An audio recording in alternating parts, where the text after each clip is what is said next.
ইরানের সাথে ভারতের সম্পর্ক প্রাগ ঐতিহাসিক, বহু হাজার বছরের পুরনো সম্পর্ক। কখনো বন্ধুর, কখনো মিষ্টি মধুর, কখনো আবার টক ঝাল মেশানো। ইসরায়েলের সাথে, ইসরায়েল দেশটাই খুব নতুন, তার সাথে সম্পর্ক পুরনো হওয়ার জায়গা নেই, বাট ইসরায়েলের সাথেও ভারতের সম্পর্ক অনেক বছরের এবং খুব সুন্দর। এখন ফোর্ডো শহরটা বা ফোর্ডো অঞ্চলটা মাটির নিচে 100 তলা বাড়ি ঢুকে যাবে এরকম গভীরতায় ফোর্ডো শহরে ইরানের নিউক্লিয়ার ফেসিলিটিস বা নিউক্লিয়ার সরঞ্জাম বসানো আছে, যার উপরে আমেরিকা খুব হিংস্র এবং নির্লজ্জের মতন বাংকার বাস্টার বোম মেরে যাচ্ছে। যুদ্ধ যতক্ষণ ইসরায়েল কেবল থাকতো, তাও সেই যুদ্ধের কিছু একটা মানে থাকে, সেই যুদ্ধের কিছু একটা অন্য ভ্যালুস থাকে। বাট আমেরিকা যুদ্ধের মধ্যে ঢুকে গেলে একেবারে সবটা কিরকম ভাবে ক্ষতি করে দেয়, কি নৃশংস ভাবে সেই জায়গাটা নষ্ট করে ফেলে। এটার ভিডিও আমি আগে বানিয়েছি, যদি তোমরা কেউ কখনো পারো দেখে নিও।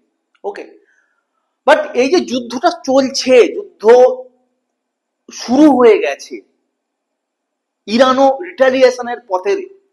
ইরান ঠিক কিরকম ভাবে আটকাবে? ইরান কি পাল্টা নিউক্লিয়ার অ্যাটাক করবে? ইরান ড্রোন হামলা করে চলেছে। ইরান হরমুজ প্রণালী আটকে দেবে। ইরান আর কি কি বন্দোবস্ত করবে সেগুলো আমরা দেখব। বাট কোশ্চেন হচ্ছে এখানটায় যেটা ইম্পর্টেন্ট, ভারতের কি যায় আসে ইরান ইসরায়েলের যুদ্ধে? দেখো, অবভিয়াসলি ইটস ট্রু যে কোনো যুদ্ধই কাম্য নয়। সবসময় ডায়ালগ এবং ডিসকাশনের মধ্যে দিয়ে কোনো একটা সমাধানে আসতে হবে। ইটস ট্রু, যুদ্ধ কখনোই কিছু ভালো করে না। যারা অস্ত্র বিক্রি করে তাদের ক্ষেত্রগুলো আলাদা। বাট যদি ভারতের ক্ষেত্র ধরি, তাহলে ভারতের ক্ষেত্রে ইরান ইসরায়েলের যুদ্ধে তার ইম্প্যাক্ট কি, ভারতের উপর তার প্রভাব কি, ভারতের কি লাভ, ভারতের কি ক্ষতি, ভারতের কোথায় লাভ, ভারতের কোথায় ক্ষতি, এবং ভারত কাকে সাপোর্ট করবে। কেননা সম্পর্কের দিক থেকে দুজনেই ভারতের কাছে কিন্তু অমূল্য বন্ধুত্ব। ভারত কোন দিকে যাবে? কেননা ইরান ইসরায়েলের দ্বন্দ্ব একটা পোলারাইজেশন সৃষ্টি করেছে, মাঝামাঝি কেউ নেই। এরকম নেই যে কেউ চুপ করে আছে, এরকম নেই যে সে এটাও সুবিধের ওটাও সুবিধের, একেও সাপোর্ট করছে ওকেও সাপোর্ট করছে, এরকম না। ইরান ইসরায়েলের যুদ্ধটা এমন হয়ে গেছে, পৃথিবীটাকে দুটো ভাগ করে ফেলেছে। আমরা আসবো ক্লাসের মাঝখানে যে সেই ভাগ দুটোতে কে কে আছে, বাট আজকের ক্লাসটা টপিকটা এইটা যে ইরান ইসরায়েলের যুদ্ধে ভারতের উপর তার ইম্প্যাক্ট কি, এবং ভারত সাপোর্ট করার ব্যাপারে কাকে সাপোর্ট করবে, সাপোর্ট করার জন্য ভারত কি কি পলিসি অবলম্বন করবে। ক্লাসটা করি। ক্লাসটা আপনারা যারা প্রিপারেশন নিচ্ছেন না তাদের বাইরে, যারা প্রিপারেশন নিচ্ছ তোমাদের জন্য এইরকম এক্স্যাক্টলি এই সেম টপিকের ওপরে কিন্তু একটা ক্লাস ডব্লিউবিসিএস কি, ইউপিএসসি কি বা মিসলেনিয়াস মেন্সেও চলে আসতে পারে। সুতরাং যদি তোমরা কেউ এরকম বলে থাকো বা আমাকে অনেকে মেসেজ করেছো, মেল করেছো যে স্যার মিসলেনিয়াসের মেন্সের উপর ক্লাস করুন, তো এটা কিন্তু একটা মিসলেনিয়াসের জিএস টপিকের উপরে খুব ইম্পর্টেন্ট আপকামিং একটা কোশ্চেন হিসেবে তুমি নোট বানাতে পারো। সো আমরা আজকে তেল আভিভ, নিউ দিল্লি আর তেহরানের মধ্যে রিলেশনশিপ এস্টাবলিশ করব যুদ্ধের পরিপ্রেক্ষিতে। এই পয়েন্টে people or diaspora, trade, remittance, trade root disruption, geopolitical balance, other remittance and connectivity plan, এই পয়েন্টগুলোর উপরে আমরা যুদ্ধের পরিপ্রেক্ষিতে ভারতের কি প্রভাব পড়বে, ভারতের ওপর কি প্রভাব পড়বে, ক্ষতি হবে না লাভ হবে, একবার চেক করে নি। ওকে, চল স্টার্ট ফ্রম জিরো। এখন ব্যাপারটা হচ্ছে এই যে কি অসুবিধে হবে যুদ্ধের পরিপ্রেক্ষিতে, কি ক্ষতি হবে যুদ্ধের পরিপ্রেক্ষিতে, এটা বুঝবার আগে আমরা এক লাইনে বুঝে নিই যে কি ছিল আমাদের। অসুবিধে হবে তখনই বুঝবো যখন কি সুবিধে আমাদের চলছে, সেটা আগে আমাদের জানা থাকবে। সো অলরেডি আমি শুরুতে বলেইছি যে ইরানের সাথে ভারতের সম্পর্ক কিন্তু অনেক প্রাচীন। ইরান ইসলামিক একটা স্টেটে পরিবর্তিত হওয়ার আগে ইরান যে পারস্য ছিল, সেই পারসিরা ভারতবর্ষের একটা জনবসতির অনেকটা তারা কভার করে। অর্থাৎ ইরানের প্রাচীন কালচার, ইরানের প্রাচীন ধর্ম, পারস্য দেশের ধর্ম ভারতবর্ষে কিন্তু এখনো অটুট। অর্থাৎ ভারতের সাথে ইরানের বন্ধনও পুরনো। যদিও ইরান এমন একটা কান্ট্রি যে ইউনাইটেড নেশন মতন জায়গায় জেনারেল অ্যাসেম্বলিতে কাশ্মীর ইস্যু নিয়ে ভারতকে অবমাননা করে, ভারতের কাশ্মীরের উপরে দখল বা দাবিকে সে অমান্য করে প্রশ্ন তোলে। অর্থাৎ ইরানের সাথে কখনো সম্পর্ক খুব বন্ধুত্বের, কখনো বাণিজ্যের, আবার কখনো খারাপ।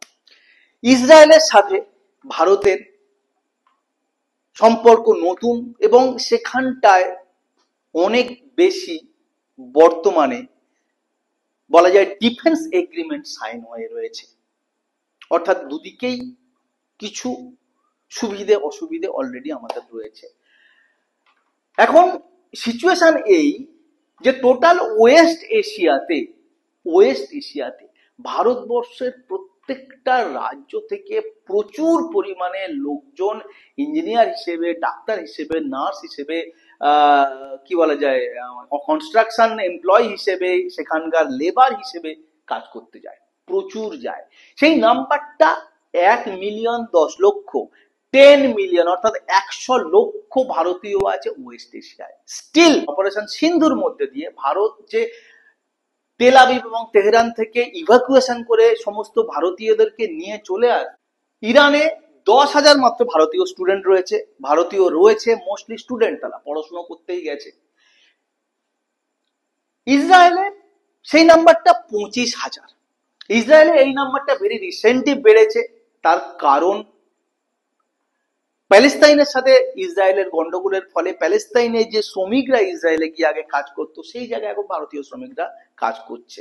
তবে ইরানের ওপরে যেহেতু আমেরিকা স্যাংশন চাপিয়েছে, ওকে, সেই জন্যে ইরানের, এবং যেহেতু ইসরায়েলের সাথে অনেকদিন ধরেই প্যালেস্তাইনের গন্ডগোল হচ্ছে, সেই জন্য দুটো জায়গা থেকেই ভারত লোকজন নিয়ে এসছে, লোকজনকে বেশি যেতে উৎসাহ কম করেছে, এবং দুটো দেশের সাথেই বর্তমানে ট্রেড ভারতবর্ষের খুব উল্লেখযোগ্য নয়।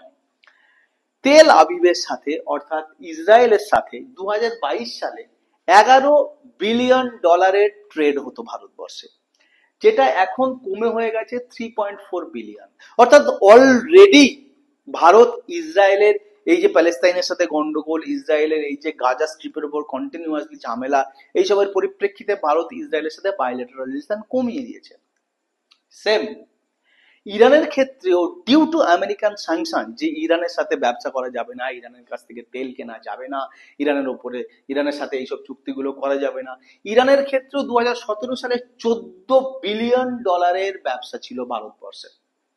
সেই ব্যবসা এখন কমে হয়ে গেছে 1.7 বিলিয়ন। অর্থাৎ অলরেডি ইরানে এবং ইসরায়েলে ভারতবর্ষের লোকও খুব বেশি নেই, ভারতবর্ষের সাথে ব্যবসাও খুব মারাত্মক বা উঁচু জায়গায় নেই।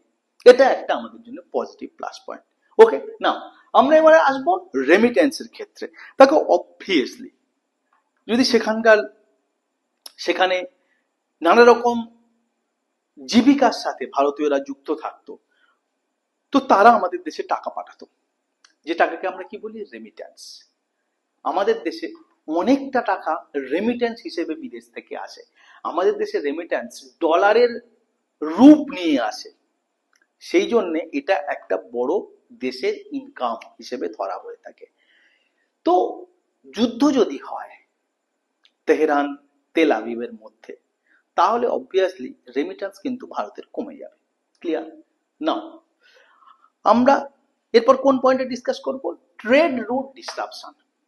বেসিক্যালি ইরানের লোকেশন তোমরা যদি কেউ দেখো, তো ইরান খুব একটা স্ট্র্যাটেজিক লোকেশনে আছে, সেটা হচ্ছে স্ট্রেট অফ হরমুজ।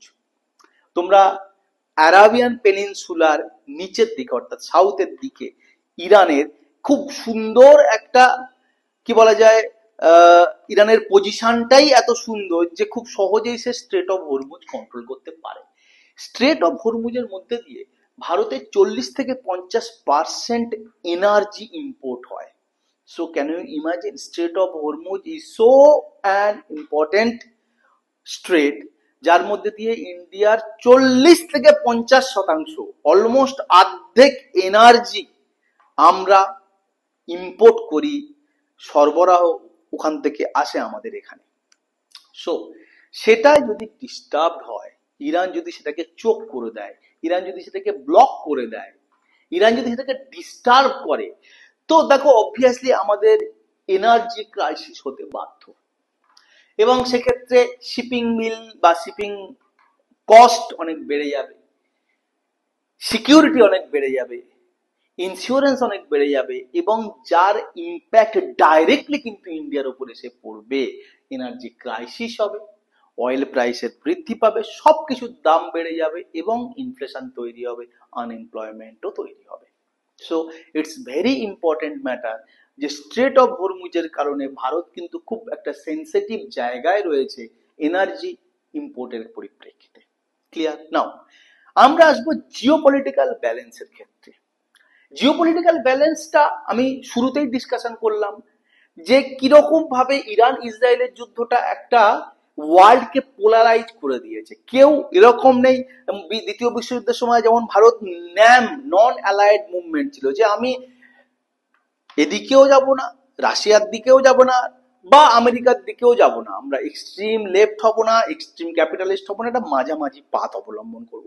বেসিক্যালি এই লড়াইটাতে, এই যুদ্ধে মাঝামাঝি পাথ বলে কিছু নেই।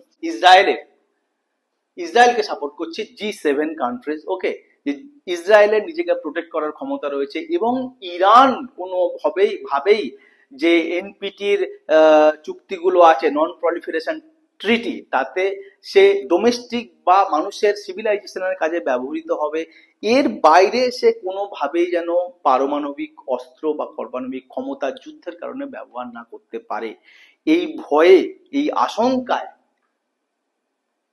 পশ্চিম ইউরোপের ক্ষমতাশীল দেশ G7 কান্ট্রিজ এবং আমেরিকা ইটসেলফ ইসরায়েলকে সাপোর্ট করছে। আবার উল্টো দিকে দেখো, একটা হিউজ মেজর একটা চাঙ্ক, একটা অর্গানাইজেশন, একটা গ্রুপ অফ কান্ট্রিজ যারা ইরানকে সাপোর্ট করছে, যেমন গ্লোবাল সাউথ, অর্থাৎ গ্লোবাল সাউথ, যার মুখপাত্র হিসেবে ভারত নিজেকে এস্টাবলিশ করে, ভারত নিজেকে রিপ্রেজেন্ট করে যে আমি গ্লোবাল সাউথের মুখপাত্র, আমি গ্লোবাল সাউথের হয়ে কথা বলি ইন্টারন্যাশনাল ফোরামগুলোতে। সেই গ্লোবাল সাউথ কিন্তু আজকে ইরানের পরে। আমেরিকার এই আক্রমণটা, অবভিয়াসলি ইসরায়েলের আক্রমণটা একেবারেই জাস্টিফাইড নয়, তার কারণ ইরান বহু দিন ধরে এনপিটির একটা স্বাক্ষরকারী কান্ট্রি, এবং যদি তোমরা জ্যাকপোয়ার হিস্ট্রি পড়ে থাকো, তো জ্যাকপোয়া থেকে আমেরিকা উইথড্র করে নিয়েছে, ইরান কিন্তু উইথড্র করেনি, অর্থাৎ সেখানটায় ইরানের কোনো দোষ নেই। সুতরাং ইরানের উপর এই হানাটা, এই আক্রমণটা কিন্তু একেবারেই নিন্দনীয়। কে বলছে? গ্লোবাল সাউথ সাপোর্ট করছে কাদেরকে? ইরানকে।